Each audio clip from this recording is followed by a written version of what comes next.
Welcome to podcast number 332. Are you waiting for a miracle? Stay with us. This is the Elevate Construction Podcast, delivering remarkable content for workers, leaders, and companies in construction wanting to take their next step. Get ready to step out of your comfort zone with Jason Schroeder as he encourages you to do better, live a remarkable life, and expect more. Let's go.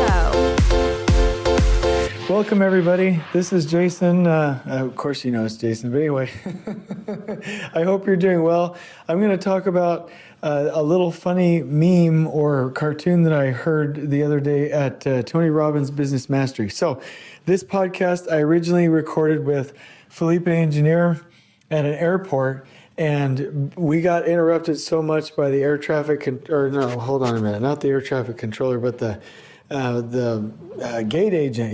The gate. I've flown so much you'd think I'd remember that, but we got interrupted so much by the gate agent that it was just too distracting.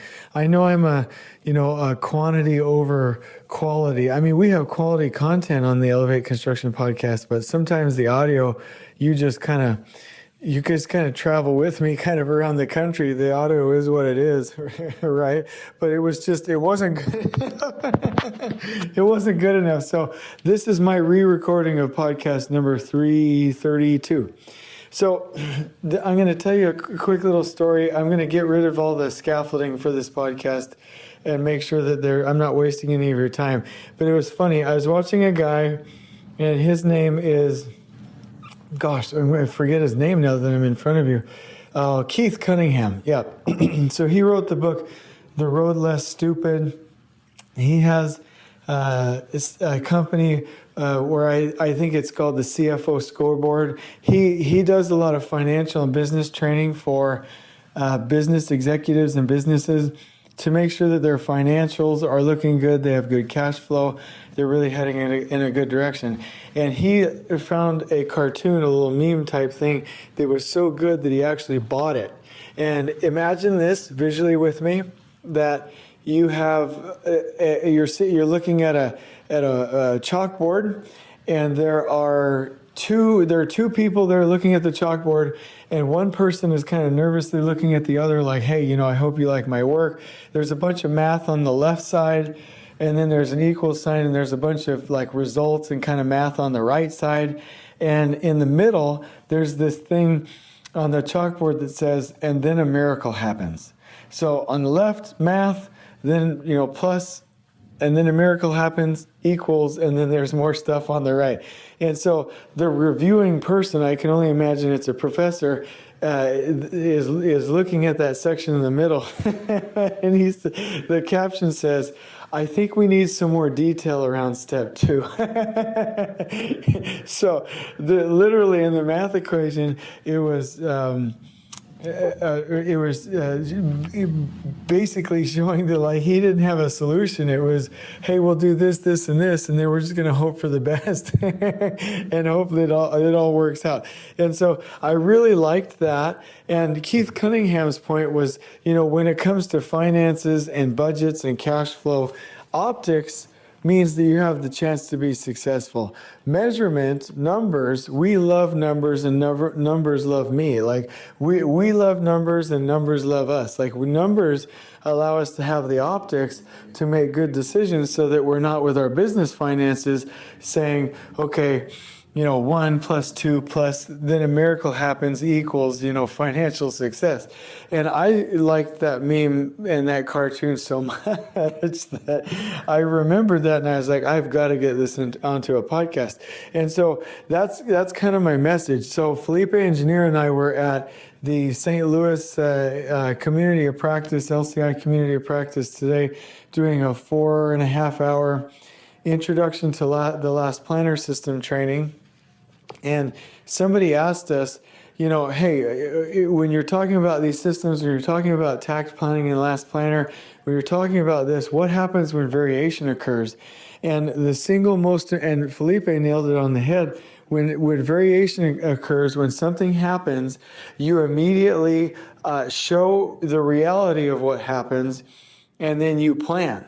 You make a plan that makes sense, that follows production laws, that will ensure that you either can hit the end date or you know what the that you know what the situation is, so that you can be realistic and go get some help, right? So in those situations, you always want to widen your circle, you always want to get help, but you always want to tell the truth. And one thing that I always tell people, especially scheduling teams, schedulers, scheduling departments, is do not lie. Do not withhold the truth. Do not, this is bad grammar, or sentence structure, but do not report something. Do not avoid showing an impact in a schedule. Do not avoid putting the impact in there. You have to show, you're not legally allowed to not show the impact. Once the impact is shown in there, then we have to make a plan. We can't just dissolve logic in P6 or in Asta or Microsoft Project. We can't just dissolve logic and fake a plan.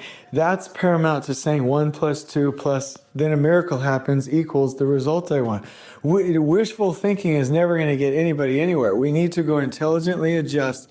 And the message that Felipe and I were attempting to communicate on the podcast the other day was that don't freak out. Calm down. There are ways to get help. There are people that can help. And there are production laws, right? And so we've been covering on the Elevate Construction podcast these production laws continuously. And there's 5 of them now that I know about. And I'll mention them again.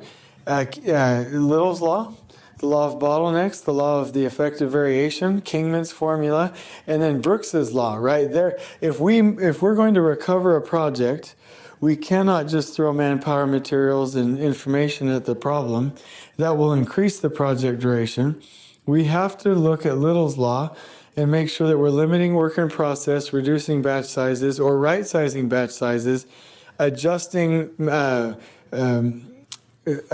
procurement to meet those dates on a rhythm, that we're doing quality work as we go and finishing as we go, right? We have to reduce variation. We have to identify and optimize bottlenecks, and we have to improve our cycle times on a rhythm. And you do all of that with tag planning. CPM scheduling doesn't check the box on any of those production laws. And then Brooks's law, which talks about the effect of increased manpower, and then also you can associate with that overtime. These are things that we really have to sit down and consider. So when you have a problem and it shows up, or when you have a project duration that isn't long enough where you think you can't finish it, then it's not 1 + 2 + and then a miracle happens equals your end date. We have to follow the production laws. It's all numbers. It's all math. So let me give you a quick example, and I hope that you can stay with me here. And I was talking to a great group of people tonight about concrete production, and I learned a lot of this from Weston Woolsey at Oakland, because he and they are geniuses at a lot of things concrete, especially in Salt Lake City. And he taught me about smaller batch sizes and smaller crew sizes for concrete. And it really opened up my eyes. And it's always, decks go slower because the vertical concrete, the walls and columns can't keep up. But really, they're both at different production rhythms. And a concrete crew cannot be in a situation where daily they're planning what they're going to do the next day from a what they'll do standpoint. They should be planning how to execute the work that they already know to do on a certain production rhythm. So everything in a concrete plan should be tacted out. Everything, 100%. Now we should follow that. Now somebody said, what do you do when variation happens? What do you do if variation just happens with the deck or just with the walls or? It is better to just, if there's variation, call that day a buffer day or a lost day all together, and keep all of the relationships between concrete columns, concrete shear walls, decks, and everything else consistent in a rhythm, especially if you are counting on hook time from the tower crane or from any other type of crane for that matter, right? It's better to just shift it together to where you still have similar rates of throughput according to the line of balance, and you have the right interfaces, right? Columns have hook time on day 1, then decks on day 2, 3, 4, and 5. Basically, the interrelatedness, the interdependency ties between those phases are crucial. And so if you have an interruption to just the decks, and you're like, I'm just going to shift out the deck schedule, keep everything else the same. Well, let's go ahead and look and see if it meets their production laws. So if we did that isolated from everything else, does that help us with Kingman's formula? Does that help us with Kingman's formula to optimize the cycle times on the project in a consistent rhythm? Well, if we're not shifting everything together, then no. And so that would be, Kingman's formula would say the cycle time multiplied by the capacity utilization multiplied by the effective variation. It tells you your overall, process time, your overall cycle time. In order for us to improve that, we have to keep those cycle times consistent in a rhythm, reduce variation, and make sure that we're at 100% capacity. So when we're recovering a concrete schedule, not moving everything together really doesn't apply to Kingman's formula. Okay, let's look at it from the law of bottlenecks. Okay, the law of bottlenecks. If your decks had variation and you're considering moving just the deck schedule out and not the decks, walls, and columns, isolated, does that help or hurt your ability to see bottlenecks, to see and optimize bottlenecks? Well, that probably does not help, because now you've increased variation, which violates another law, the law of the effective variation, and brings in so much data that you cannot isolate and optimize bottlenecks. So probably you don't want to just isolate and shift out the deck schedule by itself based on the law of bottlenecks. Now let's look at the law of variation. If you change the sequence and the interrelatedness between walls, columns, and decks on a concrete structure, and you didn't move them all together, you just moved the deck schedule, does that increase or decrease variation? Well, it increases variation because now you have all different handoffs, you have different crane schedules, you have different procurement times, you have different manpower cycles, you have different everything, right? And this is detrimental. If you ever see concrete crews where they're like, oh, I need a crew up here, let's stop them working on decks and let's move them up to walls. Let's take the wall crew and move them over to columns, and you're moving crews everywhere. You are losing so much time because of context switching that you're never going to make production. So did changing just the deck schedule without shifting everything together increase or reduce variation? Well, it increases variation, so that increases our project schedule. So it's probably not a good idea in relation to that. Now, let's go to Little's Law, which says that we need to right-size batch sizes and reduce batch sizes, and that we need to finish as we go and limit work in process. Well, from that standpoint, we probably just need to finish everything together as we go. So kind of Little's Law may or may not apply. Let's look at Brooks's Law, and that's BROOKS. What is that little tick mark? I don't know. Apostrophe S. Brooks's Law says that when you put more manpower on a task, especially in the later parts of that task or the project duration, it will increase your throughput time. It will increase your project duration. Well, if you have a problem with your decks and you don't move columns and walls with it, then you are likely going to shift manpower from one area to another and increase crew counts, which will actually slow down your production rhythm. So the adjustment of just moving the deck schedule doesn't really fit with Brooks's Law either. And so you may or may not agree with my assessment. You may or may not think that this is legit science and legit production theory. Fine, do whatever you want. My point is, the system that I'm following, meaning the recovery that I'm engaging in, does it meet production law? Does it meet with the science behind how we actually increase flow, or does it not? And let's make our decisions based on that. And so what I'm saying is, it's a revelation to me. It has been recently, and I learned this from the Germans Yanosh and Marco, that sometimes in tacted systems, if you have variation in the system, it might be better to move everything together in that variation and keep it consistently together with the workflow rhythm, the trade flow rhythm, and the logistical rhythm together, instead of creating little ripples of variation, which also create inconsistency in the handoffs. And so when we have a problem on our schedule, when we have variation, when we have problems that show up, do we just freak out and start making random decisions? No. Do we just wish for a miracle to happen? Absolutely not. Do we sit back and analyze the schedule and the impact and be realistic with it and shift everything in a commonsensical manner according to the production laws? Yes, we do.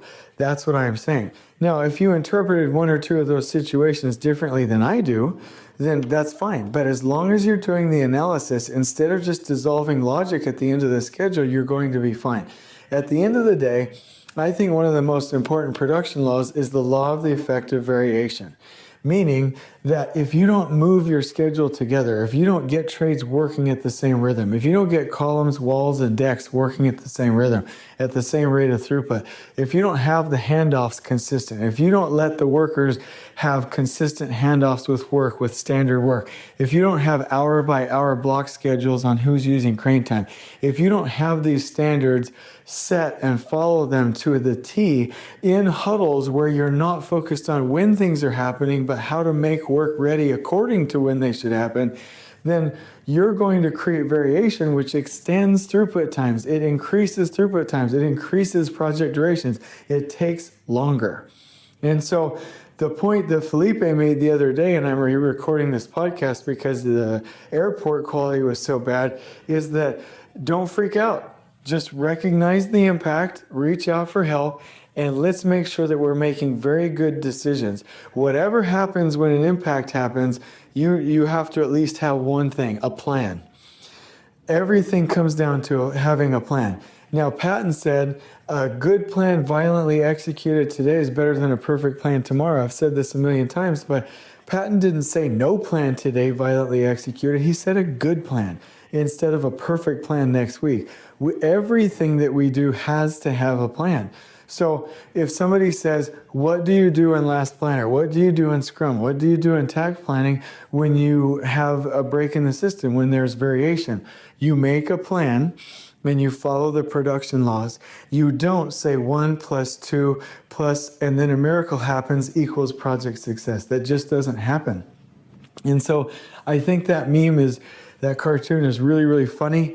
I hope that the examples that I've given you tonight haven't been too abstract or complex. My point is this, is that most of the time the things that we just take for granted and think are true are not, right? Like in a task plan, if you said, hey, if there's variation, I'm going to go ahead and just move this single tact wagon and stack it over another one versus shifting the entire tact sequence and all the tact trains with it. Which one is faster? You'd be surprised, but probably shifting everything together is faster because you have less variation and stacking with crews, and you have less of the effects of variation rippled throughout the rest of the system. These things need a second look, and I'll kind of match what oh God, I forgot his name. The swordsman. I forgot his name. I remembered his names over and over. But anyway, in his book, The Five Rings, I think Morimoto Musashi, I think is what his name is. Anyway, he said, investigate this thoroughly. My message to everybody here is investigate this thoroughly. Before we make decisions, let's make sure we're making decisions according to production law and actual math and actual science. And I hope that this helps everybody, because we just have to stop. We have to stop just throwing manpower, materials, and information at problems and hoping that it goes away, because at the end of the day, I'll leave you with this. This is good. Anything that you do that increases variation will increase your project duration. On we go. Please join us next time in elevating the entire construction experience for workers, leaders, and companies coast to coast. If you're enjoying the show, please feel free to share with your construction colleagues and help us spread the word by rating, subscribing, and leaving a review on your preferred podcast listening platform. We really appreciate it. We'll catch you next time on the Elevate Construction Podcast.